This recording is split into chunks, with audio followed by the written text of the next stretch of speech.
বিজেপিক ভোট দিয়াজনো আছে ভাৰতীয় সেনাৰ লগত। পঞ্চায়ত নিৰ্বাচনৰ ফলাফল ঘোষণাৰ পূৰ্বে দলীয় নেতাকৰ্মীলৈ বিশেষ আহ্বান মুখ্যমন্ত্ৰীৰ। ভোট গণনা কেন্দ্ৰলৈ নাযাব মন্ত্ৰী বিধায়ক। বিজয় প্ৰাৰ্থীয়ে নকৰিব বিজয় উল্লাস। ভাৰত পাক সংঘাতৰ সময়ত সামাজিক সদ্ভাৱ বৰ্তাই ৰখাৰ আহ্বান মুখ্যমন্ত্ৰীৰ। মুখ্যমন্ত্ৰীৰ মতে ভাৰতীয় নাগৰিকক বিভাজিত কৰাই লক্ষ্য এতিয়া পাকিস্তানৰ। সামাজিক সদ্ভাৱ বৰ্তাই ৰখাৰ স্বাৰ্থত বিজেপি নেতাকৰ্মীক উদ্দেশ্যি মুখ্যমন্ত্ৰীৰ আহ্বান।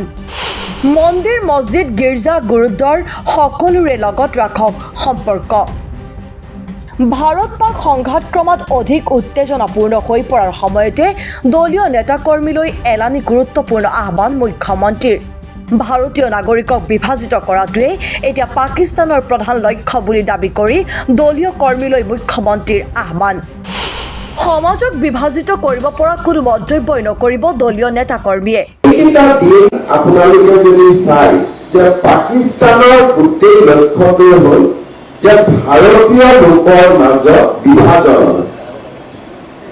তেওঁলোকৰ এই গোটেই প্ৰপেগেণ্ডাটো চাই সেইকাৰণে এইকেইটা দিন ভাৰতীয় জনতা পাৰ্টীৰ কোনো কাৰ্যকৰ্তা মন্ত্ৰী বিধায়ক কোনেও এনেকুৱা বক্তব্য ক'তো নাৰাখিব যোনে আমাৰ মাজত থকা একতা কৰবাত নহয় কৰবাত হানি কৰিব পাৰে। আমি বৰঞ্চ মন্দিৰ মছজিদ গীৰ্জা গুৰুদ্বাৰ আমি সকলোতে এইকেইটা দিন আমাৰ সম্পৰ্ক ৰাখিব লাগে। সিমানেই নহয়, কোনো এটা ধৰ্মৰ প্ৰতি কৰা সামান্য বিৰূপ মন্তব্য এতিয়া পাকিস্তানৰ প্ৰপাগেণ্ডা হৈ পৰিব বুলি মত প্ৰকাশ কৰি মন্দিৰ মছজিদ গীৰ্জা গুৰুদ্বাৰ আদি সকলো ধৰ্মীয় অনুষ্ঠানৰ লগত সম্পৰ্ক ৰক্ষা কৰি চলাৰো আহ্বান মুখ্যমন্ত্ৰীৰ। ভাৰতৰ বিভিন্ন ধৰ্মৰ মাজত পাকিস্তানে সৃষ্টি কৰিব পৰা সংঘাতক কেনেকৈ প্ৰতিৰোধ কৰিব পাৰি তাৰো ব্যাখ্যা মুখ্যমন্ত্ৰীৰ।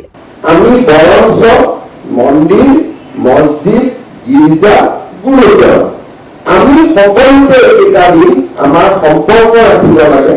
কাৰণ কৰবাত যদি এইবিলাক এটা নিগেটিভ প্ৰচাৰ চলায় মন্দিৰ মছজিদ গুৰুদ্বাৰ গীৰ্জাত থকা ব্যক্তিসকলে লগে লগে এইটো মিছা প্ৰপেগেণ্ডা এইটো সঁচা নহয়।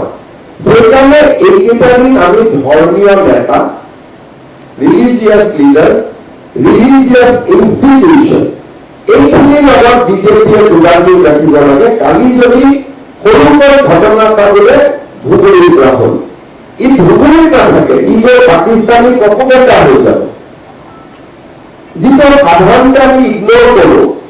এইকেইটা দিন আমি ইগনোৰ কৰিব নোৱাৰো। সেইকাৰণে আমাৰ আন এটা দায়িত্ব হ'ল সামাজিক সদ্ভাৱ। এইকেইটা দিন আমি সামাজিক সদ্ভাৱ ৰাখিব লাগিব। সামাজিক সদ্ভাৱ ৰখাৰ এটা ডাঙৰ পথ হৈছে যে আমি আমাৰ অঞ্চলত নিজ নিজ ৰিলিজিয়াছ লিডাৰৰ লগত আমাৰ সম্পৰ্ক স্থাপন।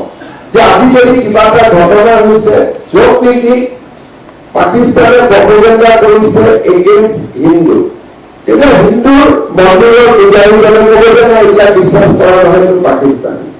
কোনোবা নহয় ভাৰতত খ্ৰীষ্টিয়ানৰ ওপৰত অত্যাচাৰ চলিছে গীৰ্জাৰ ৰাজজনে ক'ব যে ইয়াত একো হোৱা নাই এইবিলাক কি কৰিছে বোলে মুছলমানৰ ওপৰত কিবা হৈছে তেতিয়া মৌলবীজনে ক'ব ইয়াত একো নাই শিক্ষৰ ওপৰত হৈছে গুৰুদ্বাৰৰ যিজন থাকিব তেখেতে ক'ব যে আমাৰ ইয়াত একো হোৱাই নাই। যেতিয়া চাৰিজনে কৰিব তেতিয়া একো হোৱা নাই।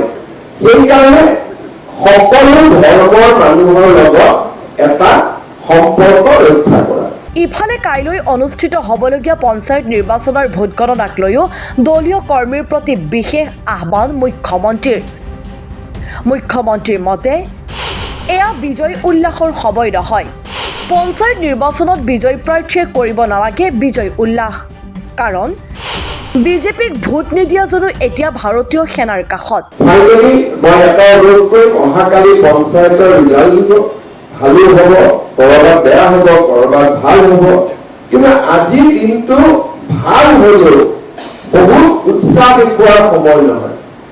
কাৰণ ভোট নিদিয়াজন মানুহেও কিন্তু সেনা বাহিনীৰ লগত আছে দিয়াজন বিজেপিৰ লগত আছে কিন্তু নিদিয়াজনো সেনা বাহিনীৰ লগত আছে। আমি ইমানেই স্পৰ্শকাতৰ হ'ব লাগিব যে কালি জিকাৰ পিছত য'ত আমি জিকো, সাধাৰণতে আমি পলিটিকেল পাৰ্টি জিকিলে অলপ ফূৰ্তি কৰাটো এটা স্বভাৱ, অহাকালি টিভিৰ স্ক্ৰীণত আমি সেইটো দেখা পাব নালাগে। সকলোকে আমি স্পষ্ট নিৰ্দেশ পঠাব লাগে যে কালি ৰাইজৰ যিয়েই আদেশ নহওক কিয় তাক আমি কালি বিলম্বতাৰে সৈতে ল'ব লাগে। আমাৰ কিছুমান আৰু হয়তো মন্ত্ৰী বিধায়কসকলকো কাউন্টিং হলত যাব মানা কৰি, কাৰণ তেওঁলোক গ'লে আমাৰ সমৰ্থকসকলে কেতিয়াবা আবেলি গৈ হিমন্ত বিশ্ব শৰ্মা জিন্দাবাদ, দিলীপ শইকীয়া জিন্দাবাদ, এতিয়া আমাৰ জিন্দাবাদ দিয়া সময় নহয়। উল্লেখ্য যে চৰকাৰৰ 4 বছৰীয়া বৰ্ষপূৰ্তি উপলক্ষে শনিবাৰে বাজপেয়ী ভৱনত দলীয় নেতা কৰ্মীক সম্বোধন কৰে মুখ্যমন্ত্ৰী হিমন্ত বিশ্ব শৰ্মাই। সেই অনুষ্ঠানতে ভাৰত পাক সংঘাতৰ স্পৰ্শকাতৰ সময়খিনিত এলানি বিশেষ পৰামৰ্শ প্ৰদান কৰে মুখ্যমন্ত্ৰীয়ে। কাইলৈ হ'বলগীয়া পঞ্চায়ত নিৰ্বাচনৰ ভোট গণনাৰ পাছত বিজয়ী বিজেপি প্ৰাৰ্থীক বিজয় উল্লাস নকৰিবলৈ বিশেষ নিৰ্দেশনা প্ৰদান কৰা হ'ব বুলিও ঘোষণা কৰে মুখ্যমন্ত্ৰীয়ে। এই ভোটাৰ বাবে আজি আৰু কাৰো ভোটাৰৰ সময় দিয়া নহয়, সেইকাৰণে আমি তলত স্পষ্টভাৱে খবৰ পঠাব লাগে যে হৰা কেন্দ্ৰীয়জনো কিন্তু ভাৰতৰ সেনাৰ লগত আছে। সেইকাৰণে অহাকালি কাউন্টিং হয়, কাউন্টিঙত ভাল বেয়া যি হ'ব হলে বিপদ হ'ব, যে কোনোবা জিকিব পাৰিব, কাউন্টিং হলে কোনোবা জিকিব কোনোবা হাৰিব, আৰু আমি ইলেকশ্যনৰ ৰিজাল্টটো পিছুৱাই থ'ব নোৱাৰোঁ, কাৰণ তেতিয়া মানুহে সন্দেহ কৰিব যে বিজেপিয়ে ৰিজাল্টটো পিছুৱাই দিছে, বাকচৰ পৰা কি কৰি দিয়ে। সেইকাৰণে কালিৰ পৰ্বটো আমি যেনে তেনে শেষ কৰিব খুজিছোঁ। আন দলে কি কৰে নকৰে বেলেগ কথা, বিজেপিৰ দায়িত্ব আটাইতকৈ বেছি, গতিকে বিজেপিৰ ৰেছপন্সটো কালি নিজৰ ৰেছপন্স হ'ব। প্ৰাৰ্থীসকলে জিকিছে, কোনোবা এটা মন্দিৰতে ভগৱানক ধন্যবাদ জনাব, কিন্তু শোভাযাত্ৰা ওলোৱা, শোভাযাত্ৰা ওলোৱাৰ লগে লগে পৰাজিত জনৰ মনটো বেয়া লাগিব। এতিয়া দেশত কাৰো মন বেয়া কৰাৰ সময় নহয়। সেইকাৰণে বিজয়ী আৰু পৰাজয় পৰম্পৰা দুয়োটাই আমাৰ মানুহ। সেইকাৰণে অহাকালি বিজেপিৰ কেণ্ডিডেটসকলে যাতে খুব সংযমেৰে নিজৰ দায়িত্ব পালন কৰে, সিও আমাৰ দায়িত্ব। নিউজ ডেস্ক ৰিপৰ্ট, দি ক্ৰছ কাৰেণ্ট।